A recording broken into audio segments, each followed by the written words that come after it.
बहुत समय पहले की बात है। एक गांव था जिस गांव का नाम नारायणपुर था। उसी गांव में एक विमला नाम की बुढ़िया रहती थी। वह बेचारी बुढ़िया अकेली थी। उसका इस दुनिया में कोई नहीं था।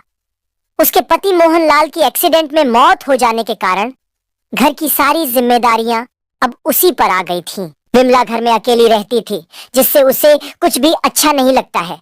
इसलिए वह हमेशा भगवान को कोसती रहती थी। हे भगवान, तुमने मेरे पति को मुझसे छीन लिया। अब भला मैं इस धरती पर क्या करूंगी?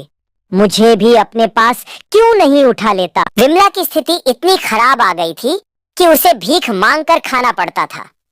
दिन भर वह घर घर जाकर भीख मांगती थी और भीख में जो भी रूखा सूखा मिल जाता था, विमला उसे चुपचाप रख लेती थी और शाम के भोजन में भीख मांगा हुआ खाना खाती थी। एक दिन की बात है।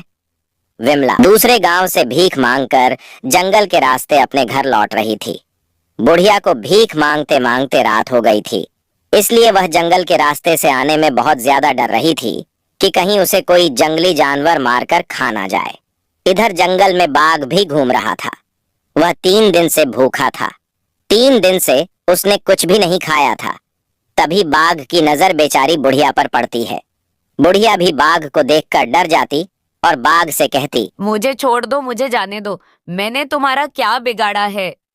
अब बाघ को बेचारी बुढ़िया पर दया आ जाती है, इसलिए वह बुढ़िया को छोड़ देता है। अब बुढ़िया खुशी खुशी अपने घर लौट जाती है।